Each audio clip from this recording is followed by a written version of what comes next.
Huzur, terkadang ada anak-anak yang mengakhiri hidup mereka akibat diejek di sekolah tanpa mengetahui bahwa hal ini dianggap dosa dalam Islam. Bagaimana Allah Ta'ala akan memperlakukan anak-anak seperti itu? Pertama-tama, seperti yang selalu saya katakan, orang tua harus mempertahankan hubungan yang bersahabat dengan anak-anak mereka. Ketika anak-anak pulang dari sekolah dan mereka khawatir, bahkan anak-anak kecil yang pulang dari sekolah dan mulai menangis mengatakan bahwa mereka tidak ingin pergi ke sekolah karena anak-anak lain mengganggu mereka di sana, orang tua harus menanyakan apa alasannya.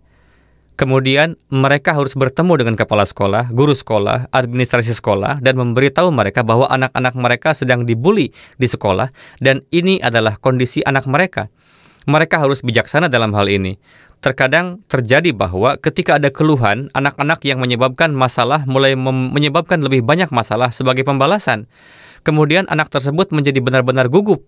Ketika hal ini terjadi, maka di Amerika, di negara-negara lain, di sini di Inggris, dan saya percaya bahkan di Jerman, anak-anak dapat dikeluarkan dari sekolah untuk beberapa waktu, atau sekolah mereka dapat diganti.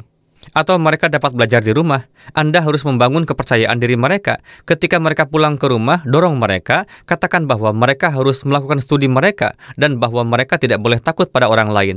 Anda harus mendengarkan mereka dan mengembangkan dalam diri mereka mentalitas bahwa mereka tidak boleh takut pada siapapun. Anda harus menghilangkan rasa takut dari anak-anak Anda. Kedua, berikan mereka perlindungan penuh.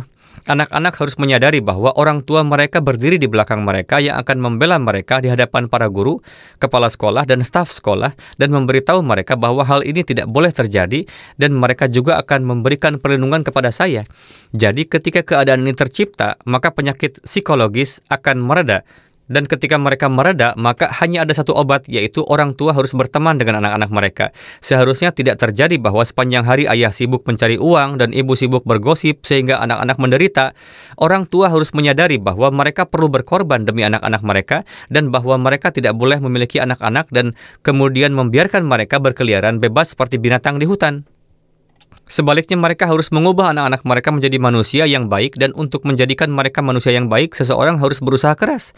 Itulah sebabnya dalam khutbah nikah Allah Ta'ala telah menasihati dalam ayat Al-Quran bahwa apa yang telah kamu persiapkan untuk hari esok. Apa maksud mempersiapkan untuk hari esok? Artinya mendidik moral anak-anak Anda. Hari esokmu, masa depanmu adalah keturunanmu. Apa yang telah kamu persiapkan untuk mereka? Bagaimana kamu telah mendidik moral mereka? Ketika kamu melakukan ini, maka generasi berikutmu akan bertindak dengan cara yang benar. Sehingga di dunia ini akan memberi manfaat bagimu dan memberi manfaat bagi generasi berikutmu. Dan itu akan menjadi sarana untuk menyelamatkan umat manusia. Oke? Jazakallah huzur.